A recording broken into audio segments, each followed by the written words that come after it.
Are there certain things you would recommend for older horses versus younger horses? So would you recommend it more for an older horse?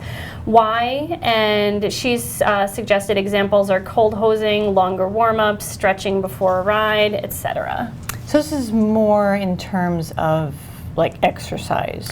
That is where it seems her question was going. Although if my 28-year-old horse Cody answered this question, he would say older horses deserve more treats. Okay. Because they've had to put up with a lot more. But he gets plenty of smart cookies. Here's what's interesting is there's actually beginning to be some significant research right in this area because horses are living longer. I mean, just like people. Just like people. So the healthcare, nutrition is really ramping up and the horses' lives are being extended.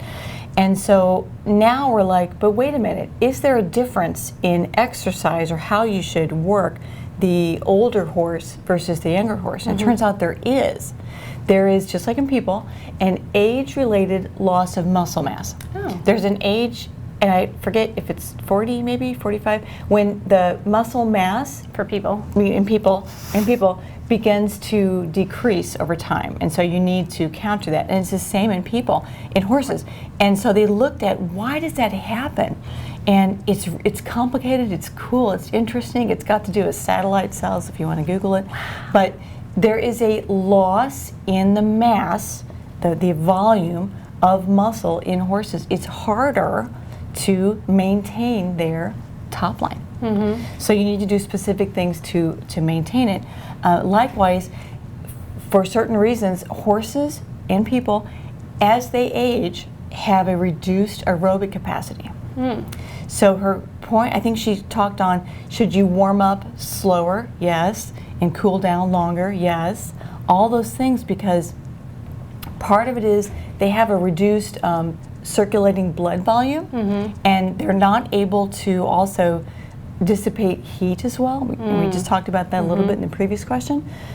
So for lots of different areas in exercise physiology, as horses age, they're less efficient in their mechanisms to build muscle, to increase their cardiovascular output, to dissipate heat as they work. So all those things need to be taken into consideration.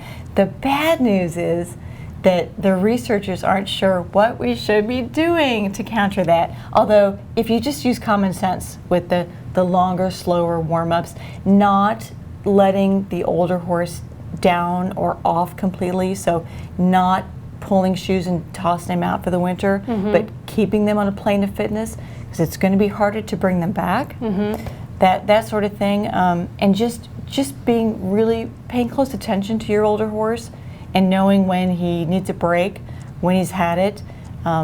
Maybe it's a different exercise program that is designed to build more muscle that you didn't have to worry about when he was 5 or 10, but now that he's 15, 20, you do. Yeah, it's kind of like we say a lot, every horse is different. Sure. And it seems like as your horse starts to get older, maybe every year is different. And listen to your horse, you know, when you're riding, and really, you know, take the time to see how he's feeling. Yeah.